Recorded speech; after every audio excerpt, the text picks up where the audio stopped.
Folks, I have an incredible partner. The progress we've made, she's going to make one hell of a president.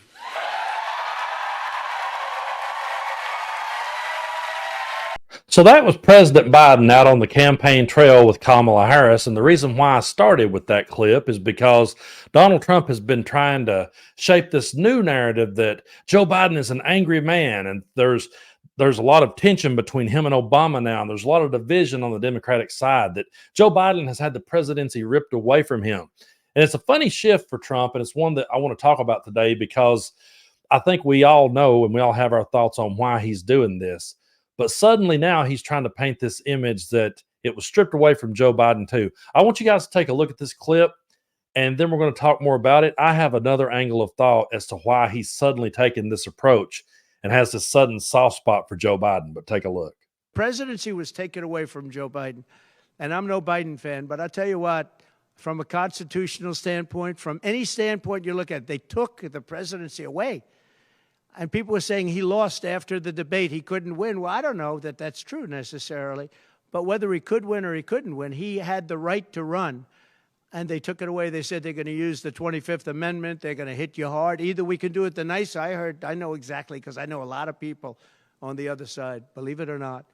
And they said, we'll do it the nice way or we'll do it the hard way. And he said, all right. So that, I mean, they've really taken, what they've done is pretty incredible.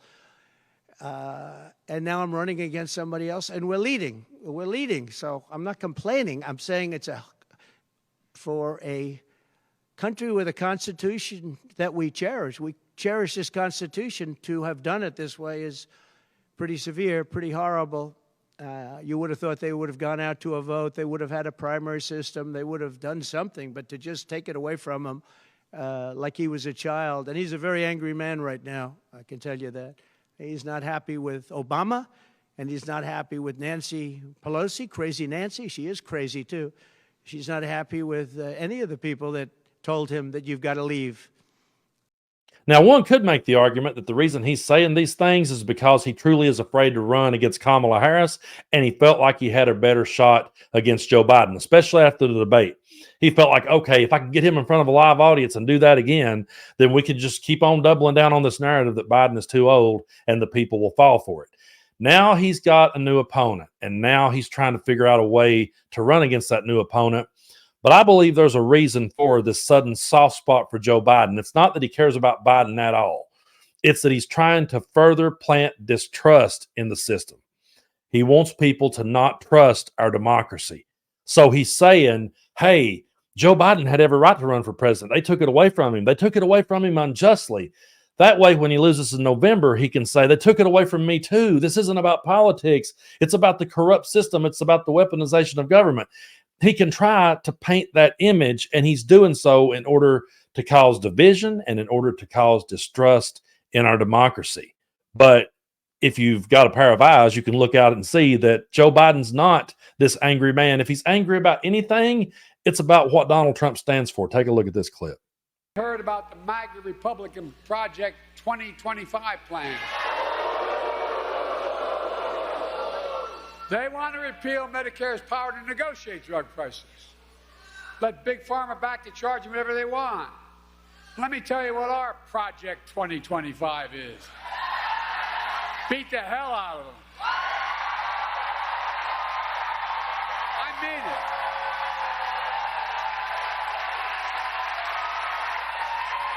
So yeah, if Joe Biden is angry about anything, it's the threat that Project 2025 poses to our democracy. He realizes how significant that threat is, and I applaud him for being out there on the campaign trail with Kamala Harris talking about what a great president she's going to be, because it completely debunks this idea that Trump's trying to cook up, that Biden is angry. He's angry at Obama. He's angry at Kamala. He's angry at Pelosi.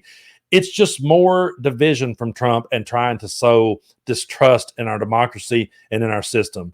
But I really do applaud Joe Biden for going out there and going to bat for Kamala. I applaud him for putting his country above himself, you know, and dropping out of the race and passing the torch. You know, he said in the beginning that he would. He said he would be a transitional president. And then there was a moment where he was saying he was going to hang in there and run again, that he felt like that his job wasn't finished. There's been so much debate over whether or not, he dropped out for whatever reason. And I would argue this. Even if he did know he was only going to serve one term, let's say that he knew. Let's just say, for the sake of the argument, that he absolutely knew, I'm only going to serve one term. It would have been stupid to say it from the start. And it would have been stupid to say it during his presidency. And it would have been stupid to say it during the RNC. If anything, if he was playing his cards close to his chest, it just goes to show that he's smarter than Donald Trump. Donald Trump does not know how to play his cards close to his chest. All he knows how to do is just throw them up in the air and hope something lands in his favor. That's what he's doing here. He's so unorganized and he's so disoriented. This is what happens, folks, when your platform is built around just emotions and not data and research and evidence. See, Trump has none of that. He doesn't play to that. He plays to emotions. So that's why one minute it's Biden's the worst president ever. He's Crooked Joe. He's Sleepy Joe. He's never going to be able to win. And then, oh, no, wait a minute. He had every right to run. They took it away from him. Now he's mad at the system. When you run on your emotions the way Trump does, you're just going to keep getting more and more tripped up in the weeds. And that's why it's so fun sitting back and watching him come unglued, because he's not smart enough to know when to speak and when not to speak. He's like the Kenny Rogers song, you got to know when to hold them, know when to fold them. He doesn't know either one. He is a complete lost ball in high weeds, and I love watching it. And something else I love watching is this excitement around Kamala Harris and this appreciation for Joe Biden. Take a look at this next clip. And of course, I could speak all afternoon about the person that I am standing on this stage with.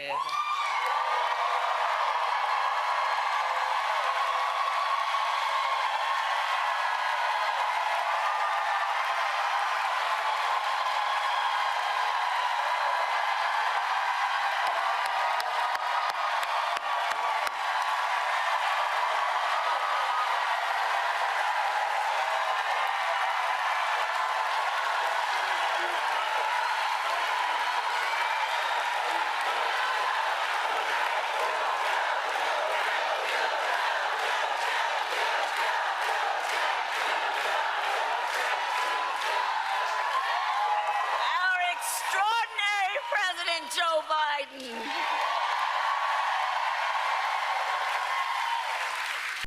So yeah, that's a party united, folks. That is people united, and that is people excited about the future. That's people excited about Kamala Harris being our next president, and that's people showing appreciation to Joe Biden. So don't let Donald Trump trip you up in the weeds with all of his ridiculous emotional clutter that he loves to throw out there into the world.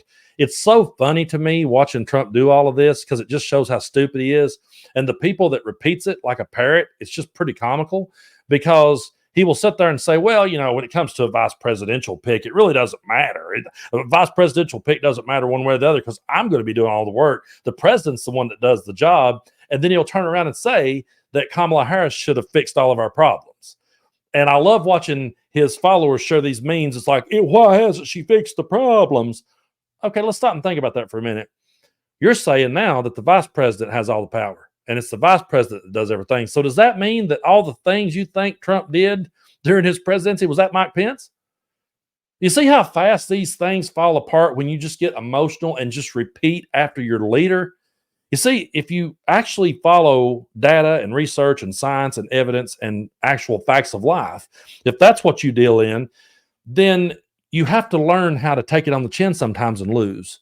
You have to learn how to rethink things. You have to stop in your tracks and go, you know what? I don't know everything. Hold on a minute. Let me think about this again, because now I have new data in front of me that I can look at, and I can make another informed decision. What Trump's base does is just makes a bunch of uninformed, misinformed decisions and emotional reactions to things. And that's why it's so easy to trip them up. So now Trump's out here trying to say Biden's angry. And I've actually seen people like, yeah, man, Biden, they took it from Biden. That wasn't right. Really? You're going that route now. You got a soft spot for Biden all of a sudden. Now, all of a sudden, you care about his feelings. That's what happens when you deal in emotions. We deal in reality. We live in the real world.